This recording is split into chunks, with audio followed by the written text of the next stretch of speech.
are talking about mobility, metro mobility, blah blah blah, everything. Actually, the mobility, we see, and the battery is a major problem, and the charging is a major problem. This has been the question right from last 15-20 years. So even if you have less charging, you can go some kind of distance. So definitely metro, let's say from Ramurthy Nagar, from KR Puram to Silkboard, if you go and come back, even if it is 20 kilometers, I think it consumes 40 kilometers energy. But if you think of small cities, I think definitely they can benefit the EV technology much better. I think such kind of EVs which can have a less range, I think will have more market. And I think probably the automotive makers and all these people, they are thinking of metros or tier 1 cities. I think there is a huge tier 2, tier 3 cities businesses lying over there, and it is up to the people who can go and grab it. Thank you. May I ask Pavan to come over? And we have talked about physics, chemistry, metallurgy, some software, and hardware. And somebody said charger is a computer, and somebody said charger is a baby. So now let's see how do we simulate the stuff. Thank you. Over to you, Pavan. In this session, I'm going to talk about CFD applications for EV industry, basically, specifically for motors, batteries, and power electronics. Yes, I'll just introduce my company and then go on to the topics quickly. So I'm from CADFEM. So we are partners of ANSYS from about 35 years. We are there in about 17 plus countries, and in India, we're there in all of the metropolitan cities. We basically deal with all the physics products of ANSYS. So within ANSYS, since ANSYS itself is there about 50 years now, it is like a well-developed company that is well mature and experienced in simulations and in developing those tools actually. And it has, for the EV industry itself, it has developed tools specific to EV industries and especially to new beginner or new users with least simulation experience maybe, but with knowledge of the tools, you would be able to implement these simulations.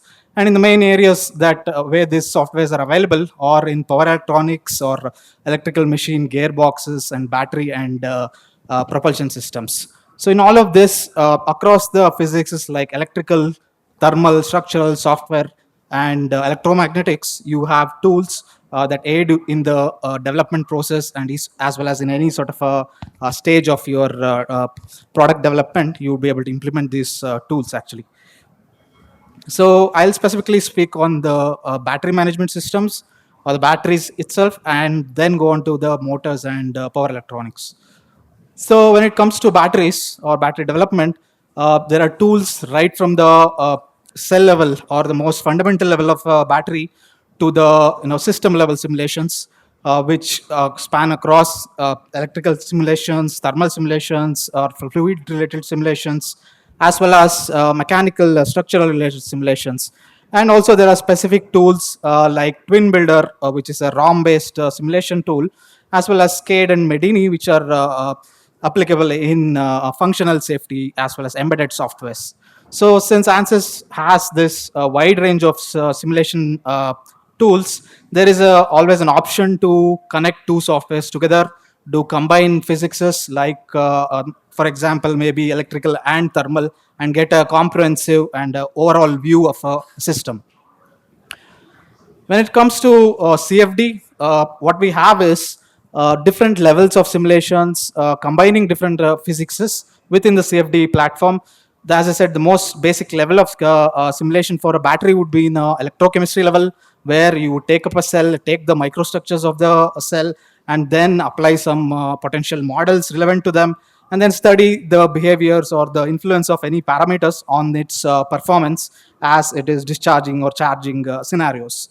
Apart from that, you can also have a electrical type of simulation where, since the electrochemistry is like a computationally expensive tool or a computationally expensive simulation, you can go for a electrical level simulation where you use test data like HPPC to build cell model, ECM models within Fluent itself, and then use those models to study thermal solutions. So that's sort of a interesting application. Most of our customers, or most of the, especially in India, use this sort of ECM models built on the HPPC data, and then go on to do this thermal simulations in a combined manner. You would get more realistic results from this. Apart from the obvious cooling system designs for batteries, you can also try out scenarios of thermal abuse and thermal runaway problems by having, like, let's say, a nail penetration or a structural deformation, or maybe overheating scenario, or an internal short circuit.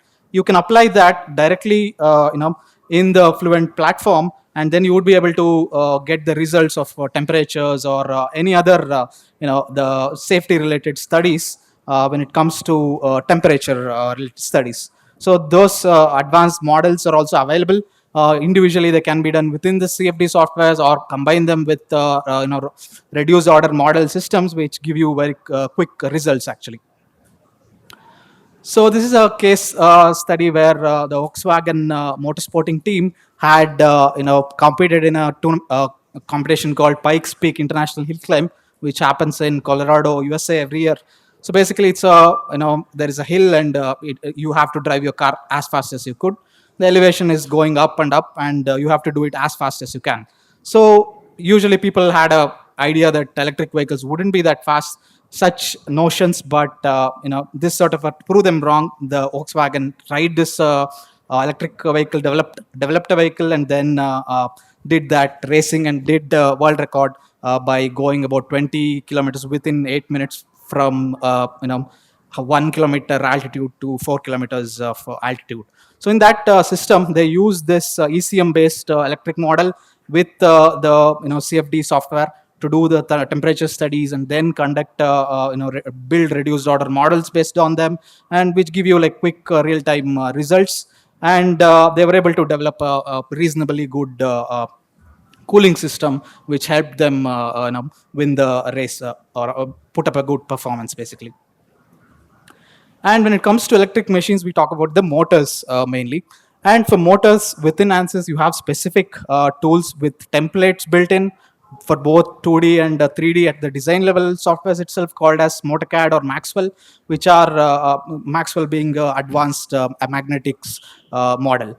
So you can, using the templates and the libraries itself, you can come up with a basic design first and do all this thermal mechanical analysis within a one software, or you can combine them with other more advanced CFD software like Fluent, or a mechanical software for doing some structural studies, and even for system level studies, you would be able to adapt this systems actually. So this seamless integration from one software to other, one physics to other, is something you can do with this ANSYS products. So this is a scenario for where you're developing cooling systems for a motor. Basically, it could be like an oil cooling or an air cooling system, natural convection, or even water jackets, anything. So what you do is, people would have earlier done like a individually seeing only the motor, and conducting study for it, and finding the losses. Or if they would have done individual CFD simulation to find out the temperatures. But now what you can do is, you can combine this two physics together right away. Like in just by clicking a button, you would be able to transfer the data, and the system in the background takes care of all the required data transfer from one software to other. Like, for example, the magnetic loss data into the CFD software, thereby getting the temperature results, and then sending back those temperature results to magnetic software, and then getting the necessary material changes, etc. So that's what it does. This sort of data exchange is something called as a coupling, and it is possible to do one-way or two-way couplings for these softwares, and you can get more realistic results than and a complete picture than doing individual simulations. So this is another case study of Ford Motors. So they have done a complete multiphysics problem with multiple objectives in mind, to basically improve their efficiency, or reduce the weight, or reduce the magnet percentage of magnet or weight of the magnet used, also to reduce the overall noise. And in this sort of a multi-objective scenario, you could be combining all these softwares, which is a CFD being the Fluent to do the thermal management, and then you have this magnetics solver giving you the efficiencies of the motor as well as the EM losses, which is transferred into Fluent. In the same fashion, there is a tool called OptiSlang, which is a design optimization tool. It itself, by running this sort of simulation, gathers data and then gives you the ideal design points or geometries. You can use those such integrations to get efficient and more robust systems. So they were able to improve the performance by 2% in terms of efficiency, weight reduction by 10%, and quieter machines by doing some vibroacoustics simulation.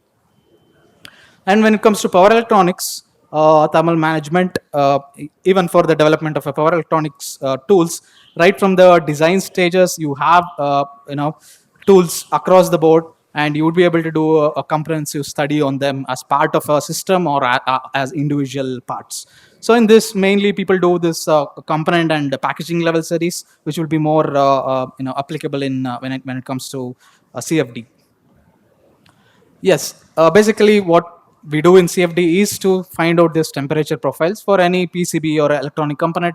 It is giving off some electromagnetic losses or density, the Joule heating cases, and you are trying to find out the temperatures and get the results. So that's what we're doing, and you would be able to get plots like this by combining them with other tools. Similarly, you can conduct life prediction studies of PCBs by combining softwares like Sherlock, IcePack, or SIWave, all those tools. You would be able to tell in 10 years what will be the performance of this tool or what is the expiry date of a particular component. You would be able to predict using tools like Sherlock. Yeah, that's it from my side. So we are here for the next 2 days as well at the AI booth. You can come and contact us for any more details or anything. Thank you.